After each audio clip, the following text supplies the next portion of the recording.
Salut les gars et bienvenue aujourd'hui encore dans une autre vidéo. C'est encore Wilfried pour vous donner les actualités du Real Madrid, pour vous donner mes avis concernant cette équipe du Real Madrid. Alors, pour ceux qui sont nouveaux sur la chaîne, si c'est un sujet qui vous intéresse, n'hésitez pas à vous abonner et activer la cloche de notification pour ne manquer aucune de mes prochaines vidéos. Et bien les gars, tout à l'heure a eu lieu le match entre l'Atlético de Madrid et le Real Madrid comptant pour les huitièmes de finale de la Coupe du Roi. Et bien on a vu un Real Madrid beaucoup donné, ou bien même plutôt tout donné, mais qui ont malheureusement perdu sur un score de 4-2 face à cette équipe d'Atlético de Madrid. Personnellement, tout à l'heure là, j'étais pas du tout content de voir ce score là, parce que personnellement je pense que le Real Madrid aurait pu gagner ce match-là s'il n'y avait pas eu beaucoup d'occasions ratées. Et pour ceux qui ont pu voir le match de plus près, les deux buts marqués notamment par cette équipe d'Atlético de Madrid étaient beaucoup plus sur des erreurs de communication entre les joueurs madrilènes. Mais je veux aussi mettre l'accent sur la fatigue, parce que on a pu voir des joueurs qui ont beaucoup donné jusqu'à arriver aux prolongations. Aux prolongations, on a pu voir, c'est comme si c'était pas fatigué, mais croyez-moi, il y avait beaucoup de fatigue sur ces joueurs-là qui ont enchaîné des matchs compliqués en peu de temps. On va dire ça, en moins de 2 semaines. On a vu un Real Madrid affronter l'Atlético de Madrid, le Barça, et encore une fois l'Atlético de Madrid qui a eu beaucoup de temps, on va dire une semaine ou plus d'une semaine même, pour préparer ce match-là face au Real Madrid, alors que le Real Madrid, lui, a enchaîné une finale dimanche face au Barça, qui ont même remporté cette finale-là, 4-1, triplé de Vinicius Junior.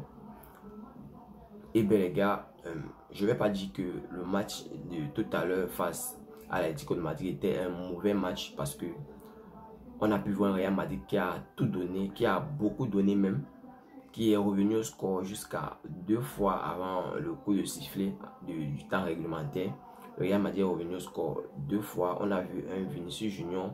C'est vrai que ce match, par rapport à d'autres matchs, Vinicius Junior n'a pas beaucoup percuté, mais on a vu un Vinicius Junior qui à tout moment créait le danger dans cette surface de l'Atlético de Madrid.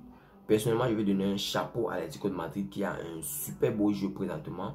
Pour ceux qui ont pu voir le match, vous avez pu constater que l'Atlético de Madrid est une équipe présentement. Personnellement, je pense que l'Atlético de Madrid est une équipe qui peut battre n'importe quelle équipe, parce qu'ils ont tout d'abord une bonne défense, ils alignent les défenseurs, et dans leur contre-attaque, ils profitent de leurs petites occasions qu'ils ont pour contre-attaquer et aller créer le danger dans le camp adverse. On a pu voir chaque fois que les joueurs d'Atlético de Madrid avec le ballon pour la contre-attaque, c'est tout le monde qui montait.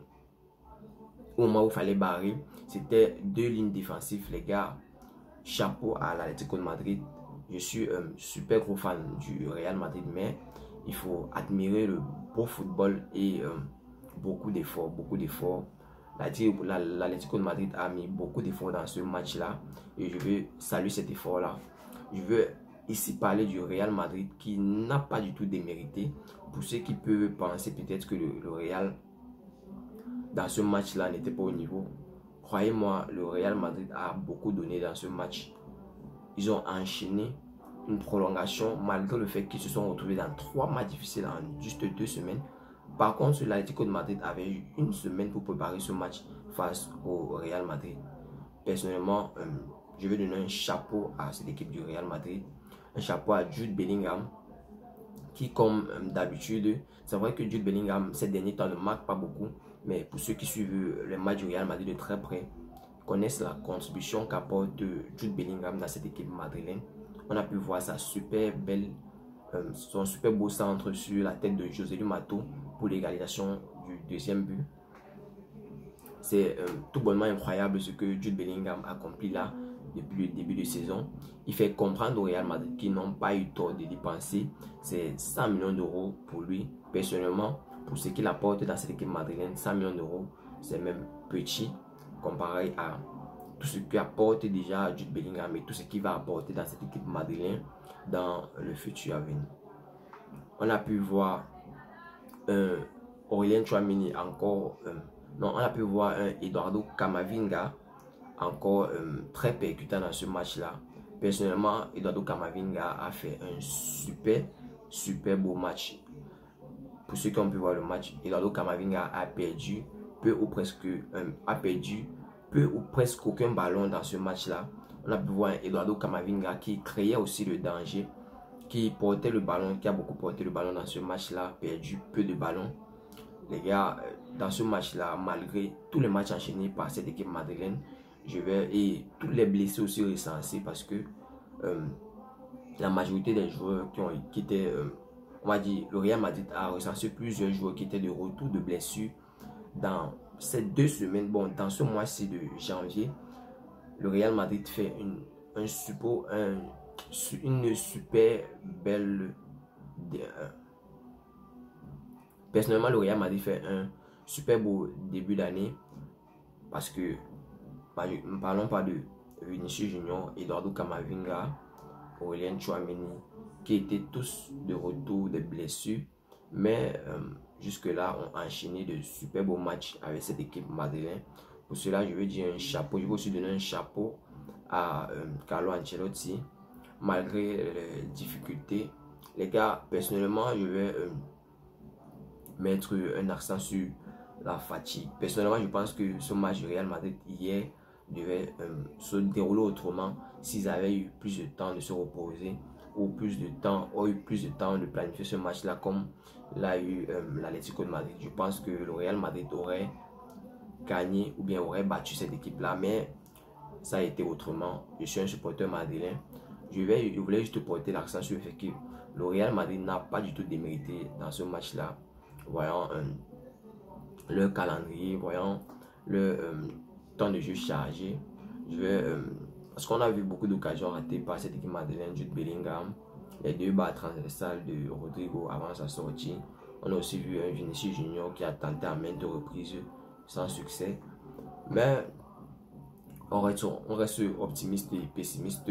Je pense que lors des prochains matchs, parce que il y a déjà eu quelques informations qui sont sorties là, disant que Carlo Ancelotti voulait prendre le match face à Almeria, le match du week-end, pour prendre ça comme une opportunité de faire reposer quelques de ses cadres.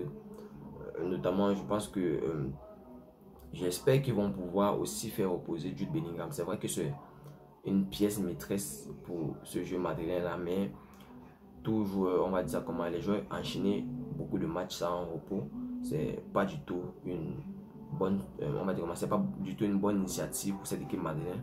On a pu le voir lors du match qui a eu lieu tout à l'heure face à l'Atlético de Madrid. Le Real Madrid les joueurs du Real Madrid ont vraiment besoin d'un peu de temps pour se reposer, on va dire ça comme ça, parce que enchaîner des matchs compliqués en peu de temps, c'est aussi très compliqué et très délicat. Bon les gars, ce matin, c'était juste pour vous donner mon petit débriefing. Parce que, bon, personnellement, c'était juste mon avis concernant cette défaite-là du Real Madrid hier. Je vais plus mettre ça sur la fatigue parce que, on a pu voir, le Real Madrid n'a pas manqué d'occasion. C'est pas comme si on les dominait totalement, mais ils se sont quand même vu prendre de vitesse dans ce match-là parce qu'ils ont été marqués à 2 reprises avant de trouver une opportunité, de chercher les opportunités d'égalisation. Je pense que le Real Madrid aurait pu mieux faire dans ce match-là s'ils avaient eu un peu plus de temps pour se reposer, mais hélas, le fait est fait. Le Real Madrid a perdu 4-2 face à cette équipe d'Atlético de Madrid en 8e de finale de la Copa del Rey. Pour rappel, l'année dernière, le Real Madrid a été vainqueur de cette Copa del Rey qui se retrouve disqualifié aujourd'hui. Et bien les gars, je veux donner un gros bravo à l'Atlético de Madrid pour son jeu. Un gros bravo au Real Madrid qui n'a pas du tout démérité, qui a même beaucoup donné dans ce match-là. Et bien, c'était tout pour cette vidéo les gars. Si tu as suivi cette vidéo jusqu'à la fin, merci. Laisse-moi un like, ça fait plaisir et c'est gratuit. Abonne-toi et active la cloche de notification pour ne manquer aucune de mes prochaines vidéos parce que je fais des vidéos journalières et 2 vidéos par jour c'est juste pour vous les gars. Ciao, bye bye pour une prochaine vidéo. C'était Wilfred pour vous, Actu Sport Life. Mais avant de terminer, je souhaite vous demander de continuer à créer vos comptes 1xBet en utilisant le code promo de la chaîne Actu Sport Life, où vous recevrez tous les nouveaux bonus 1xBet, commençant par les bonus sur vos premiers dépôts et davantage de bonus pour les parieurs réguliers. Ciao, bye bye pour une prochaine vidéo. On se voit tout à l'heure.